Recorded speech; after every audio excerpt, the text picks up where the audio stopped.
कल रात 11:59 पे मुझे एक ईमेल आया। सब्जेक्ट लाइन थी, सीट मत छोड़ो।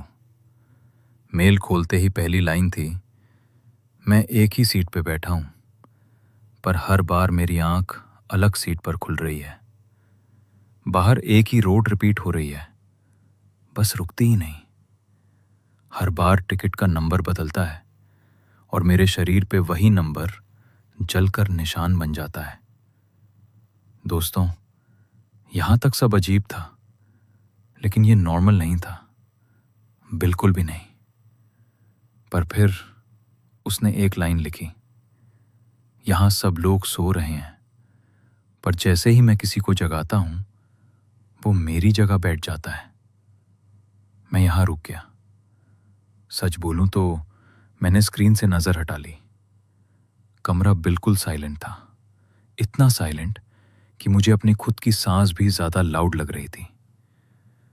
फिर मैंने दोबारा मेल पढ़ने के लिए स्क्रीन देखी और यहां से चीज थोड़ी वियर्ड हो गई। मुझे लगा जैसे मेल के वर्ड्स थोड़े चेंज हो रहे हैं, जैसे वो लाइव लिखा जा रहा हो, जैसे कोई अभी इसी वक्त टाइप कर रहा हो। मैं फ्रीज हो गया, क्योंकि लास्ट लाइन जो अभी तक वहां नहीं थी, वो अचानक दिखाई दी। कंडक्टर हर थोड़ी देर में नाम बुलाता है। जिसका नाम आता है, वो खुद को पहचानना बंद कर देता है। और फिर एक और लाइन ऐड हुई, यहां एक ही रूल है, सीट मत छोड़ो। और दोस्तों, ये लाइन पढ़ते वक्त मुझे अचानक एहसास हुआ, मैं भी उस वक्त एक कुर्सी पर बैठा था, बिल्कुल सीधा, बिल्कुल स्टिल। और तब स्क्रीन पर एक और लाइन टाइप हुई, अभी मत उठना। दोस्तों, अगर तुम ये सुन रहे हो तो एक सेकंड के लिए रुक जाओ और बिना सोचे खड़े मत होना। बस एक बार अपने हाथ को देखो ध्यान से। कोई हल्का सा निशान, कोई नंबर, या बस अभी बनने वाला है। और अब ध्यान से पूरी कहानी सुनो। मैं नवीन हूं, रात की कहानियां से, और जो तुम अब सुनने जा रहे हो वो मेरे साथ नहीं हुआ। ये मुझे मेरे एक सब्सक्राइबर ने भेजा था। उसका नाम था अमन। अमन ने अपनी मेल की शुरुआत कुछ ऐसे की, भाई, मैं उत्तराखंड के पौड़ी साइड से आ रहा था। मैं वहां एक छोटे प्रोजेक्ट के लिए गया था। 2 दिन का काम था, लेकिन काम लेट हो गया।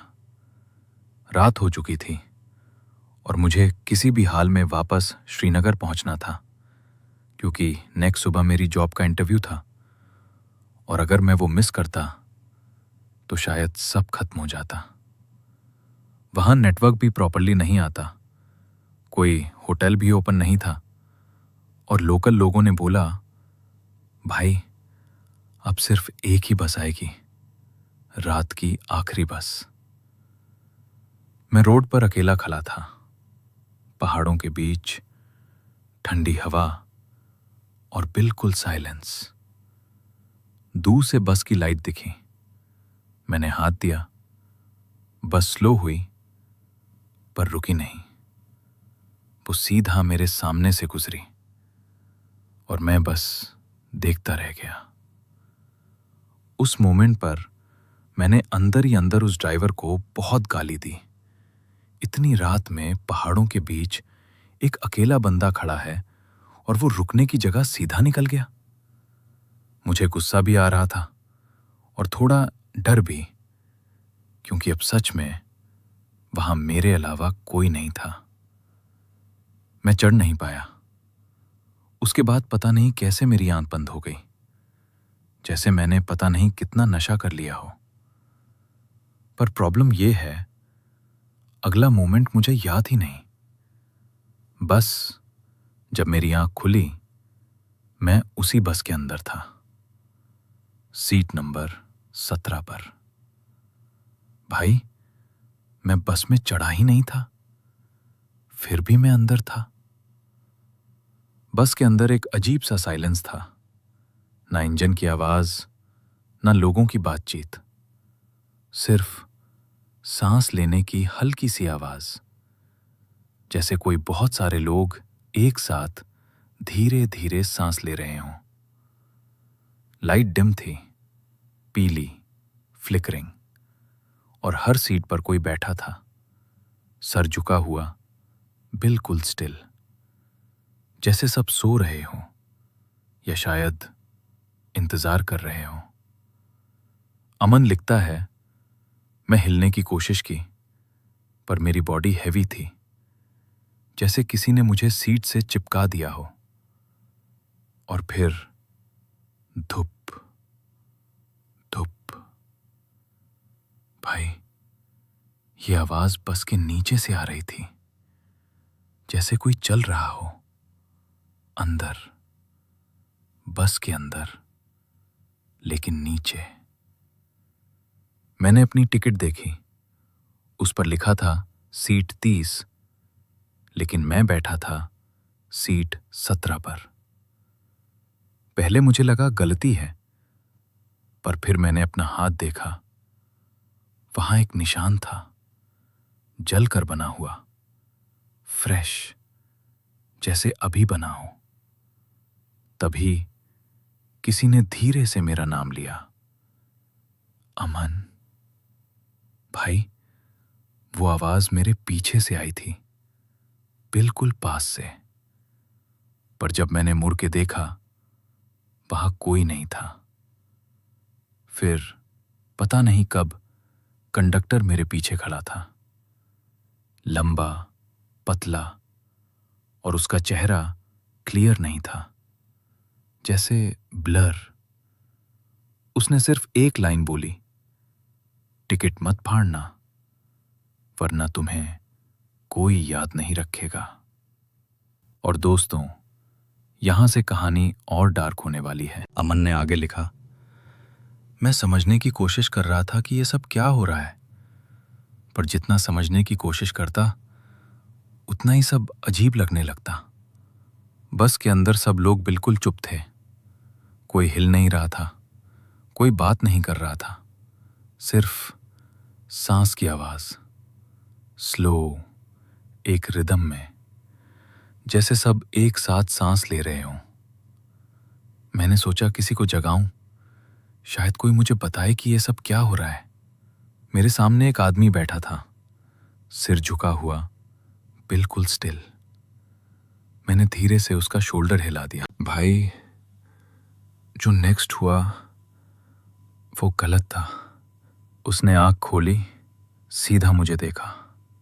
उसकी आंखें बिल्कुल ब्लैंक थीं, ना इमोशन, ना रिएक्शन। प्लीज मुझे जगा मत, उसने धीरे से कहा। मैंने पूछा, क्या मतलब? वो धीरे से मुस्कुराया, अजीब तरीके से, जैसे उसे सब पता हो, अब तुम मेरी जगह हो। उस मोमेंट मुझे लगा जैसे मेरे दिमाग के अंदर किसी ने स्विच ऑफ कर दिया हो। सब कुछ ब्लर हो गया, साउंड गायब, लाइट डल। और जब मेरी आंख दोबारा खुली, मैं उसी सीट पर था, लेकिन मेरी बॉडी मेरी नहीं थी। मैंने अपना हाथ देखा, झुर्रियां पड़ी हुई थी, हाथ कांप रहा था, स्किन ढीली थी। मैं वो आदमी बन चुका था, और मेरी पुरानी बॉडी मेरे सामने बैठी थी, सिर झुका हुआ, बिल्कुल वैसे ही जैसे बाकी सब लोग। भाई, मेरी पुरानी बॉडी ने धीरे से सर उठाया और मुझे देखा। तुमने गलती कर दी। मैंने कुछ बोलना चाहा, पर आवाज नहीं निकली। तब मुझे समझ आया, यहां किसी को जगाना मना है। वो आवाज फिर से आई, इस बार और करीब, जैसे अब वो बस के नीचे नहीं, बस के अंदर हो। मैं नीचे देखने की हिम्मत नहीं कर पाया। तभी कंडक्टर वापस आया पता नहीं कब बस आ गया। उसने सीधा मेरे ऊपर झुककर कहा, नेक्स्ट नाम। उसकी आवाज नॉर्मल नहीं थी, जैसे वो बोल नहीं रहा, सीधा दिमाग में सुनाई दे रही हो। उसने एक नाम लिया। एक लड़की धीरे से खड़ी हुई। मैं कौन हूं? उसने पूछा। किसी ने जवाब नहीं दिया, किसी ने रिएक्ट नहीं किया। भाई, वो अपने आप को पहचान नहीं पा रही थी। फिर उसका चेहरा धीरे धीरे ब्लर होने लगा, जैसे कोई इरेज कर रहा हो। आंखें गायब, फीचर्स स्मूथ, स्किन फ्लैट, और फिर वो पूरी तरह से गायब हो गई, जैसे कभी थी ही नहीं। उसकी सीट खाली हो गई 5 सेकंड तक। फिर उस सीट पर कोई और बैठ गया। भाई, मैंने क्लियरली देखा बस में कोई चढ़ा ही नहीं था। फिर वो आया कैसे? मेरा दिमाग अब कंट्रोल में नहीं था।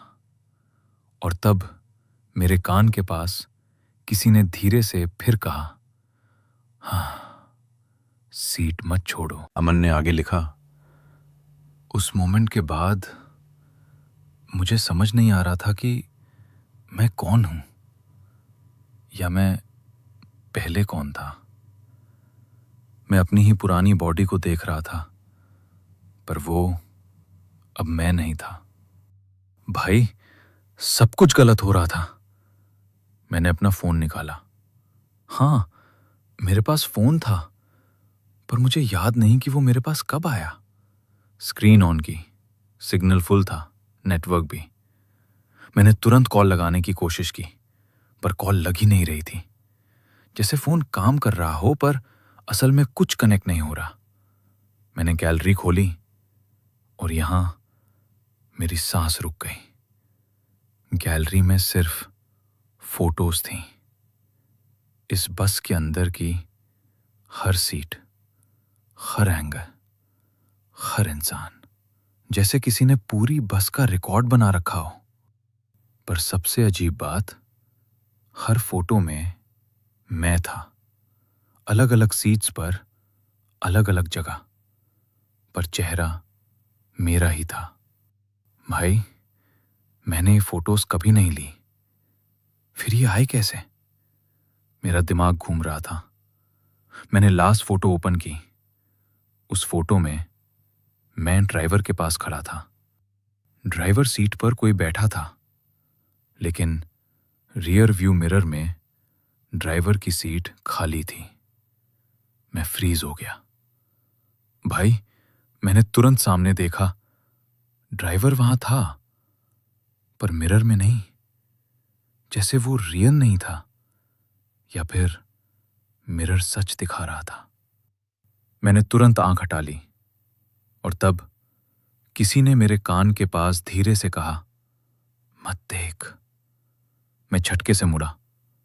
कोई नहीं था, पर सांस फिर वही, बिल्कुल पास। मुझे फील हो रहा था जैसे कोई मेरे बिल्कुल पीछे खड़ा है, लेकिन मैं मुड़ने की हिम्मत नहीं कर पा रहा था। तभी मेरी नजर ऊपर गई। क्लॉक, उस पर टाइम लिखा था 11:59। टाइम चेंज ही नहीं हो रहा था, पर हर सेकंड कुछ हो रहा था। मैंने देखा, जैसे ही सेकंड है हिलती, बस में से एक इंसान गायब हो जाता, बिल्कुल बिना आवाज के, बिना किसी रिएक्शन के।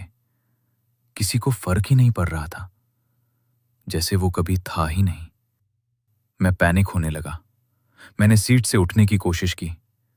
जैसे ही मैं थोड़ा सा उठा, पूरी बस के लोग एक साथ खड़े हो गए।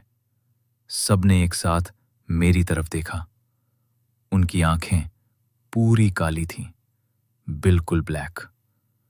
भाई, वो मुझे देख नहीं रहे थे, वो मुझे घूर रहे थे। बैठ जाओ, कंडक्टर की आवाज आई।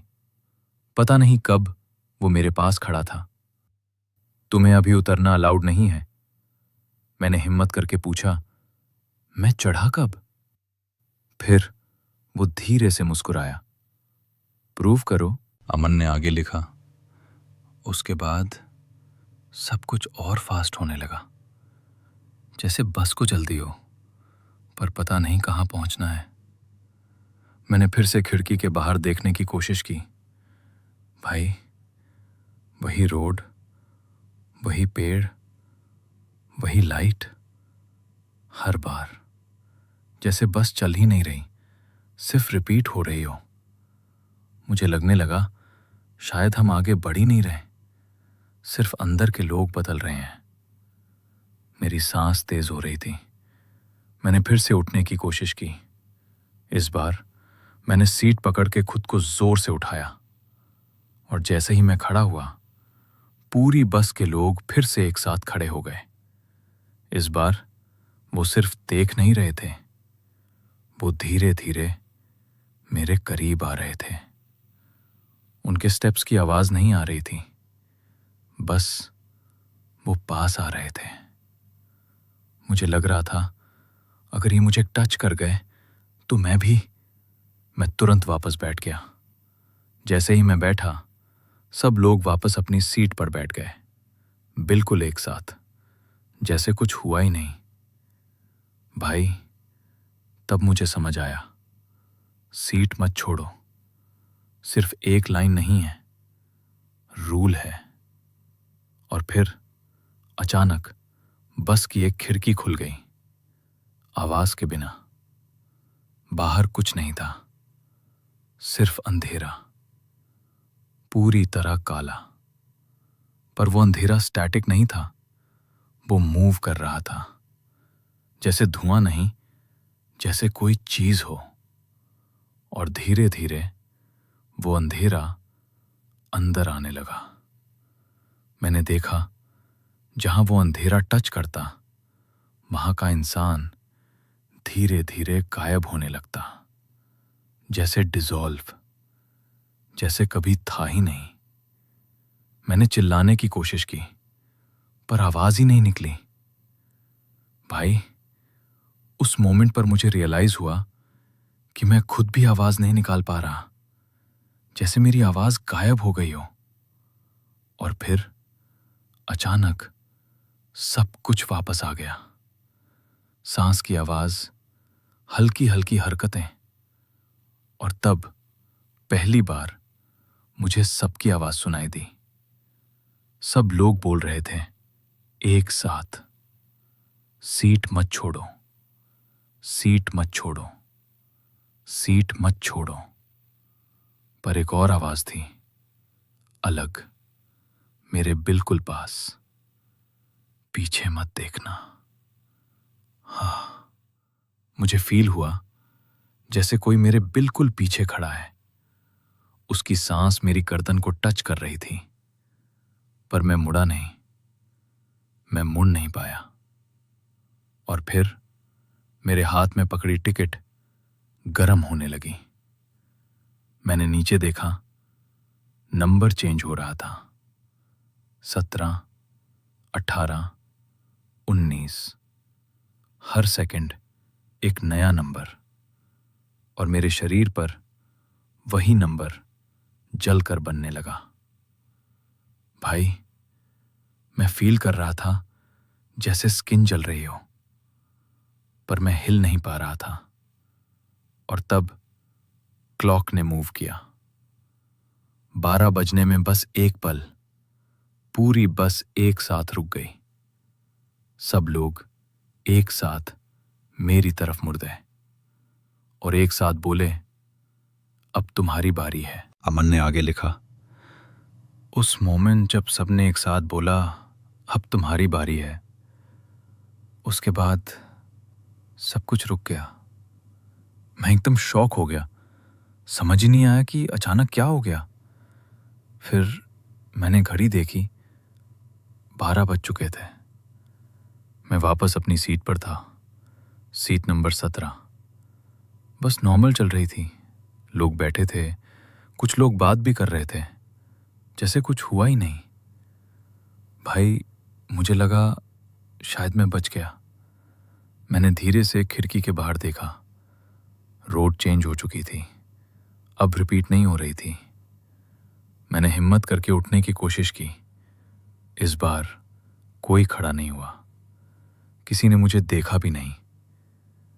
मैंने सीधा दरवाजे की तरफ चलना स्टार्ट किया। दरवाजा वहां था। पहली बार मैंने हैंडल पकड़ा और जैसे ही मैंने दरवाजा खोला, बाहर मेरा ही गांव था। वही घर, वही गली, वही सब कुछ। मैंने बिना सोचे नीचे कदम रखा और उस मोमेंट बस के अंदर से किसी ने धीरे से कहा, गलती कर दी। पर मैं रुका नहीं, मैं भाग गया सीधा घर। भाई, मैं सच बोल रहा हूं, मैं बच गया था। मैंने दरवाजा बंद किया, पानी पिया और सीधा बिस्तर पर गिर गया। सुबह मेरी आंख खुली, सब नॉर्मल था। फोन, घर, फैमिली, सब ठीक। मैंने सोचा शायद वो सब सपना था, पर फिर मैंने अपना हाथ देखा। वहां एक नया निशान था, 31। भाई, मैंने कभी 30 क्रॉस ही नहीं किया। मैंने तुरंत पॉकेट चेक की, एक टिकट था, सीट 31। मुझे अजीब लगा, पर मैं फिर भी खुद को समझाने की कोशिश कर रहा था कि शायद ये सब कोइंसिडेंस हो। पर फिर मैंने घर के अंदर इधर उधर देखा, सब कुछ नॉर्मल था, लेकिन एक चीज गलत थी। घर में सब थे, पर किसी ने मुझे नोटिस ही नहीं किया। माँ मेरे सामने से गुजरी, पर मुझे देखा तक नहीं। मैंने आवाज लगाई, पर किसी ने रिएक्ट नहीं किया, जैसे मैं वहां हूं ही नहीं।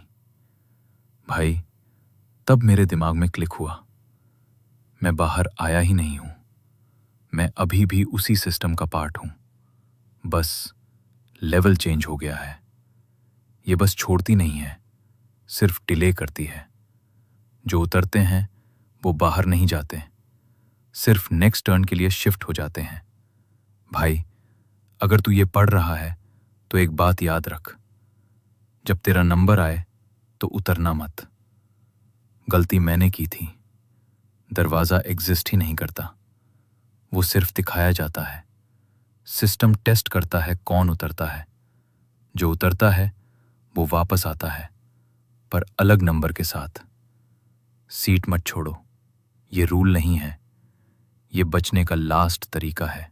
और दोस्तों, ये उसकी मेल की लास्ट लाइन थी। उसके बाद अमन का कोई रिप्लाई नहीं आया। मैंने उसे मैसेज किया, कॉल किया, ईमेल की, कोई रिस्पॉन्स नहीं। पर रात को 11:59 पर मुझे एक और मेल आई, सेम आईडी से, ब्लैंक, सिर्फ एक अटैचमेंट। मैंने खोला, एक टिकट, सीट नंबर 31, और नीचे एक लाइन लिखी थी, अब तुम्हारी बारी है। दोस्तों, अगर तुम ये कहानी यहां तक सुन चुके हो तो रुक जाओ अभी। खड़े मत होना, बस एक बार अपने हाथ को देखो ध्यान से। कोई हल्का सा निशान, कोई नंबर, या बस अभी बनने वाला है? और हां, अगर तुमने इसे इग्नोर किया, लाइक नहीं किया, सब्सक्राइब नहीं किया, तो शायद तुम्हारा नाम लिस्ट में थोड़ा जल्दी आ जाए। और जब कोई धीरे से बोले नेक्स्ट, तो पीछे मत देखना, कभी भी नहीं, क्योंकि हो सकता है अभी इसी वक्त तुम्हारे पीछे कोई खड़ा हो और वो वेट कर रहा हो कि तुम सीट छोड़ो।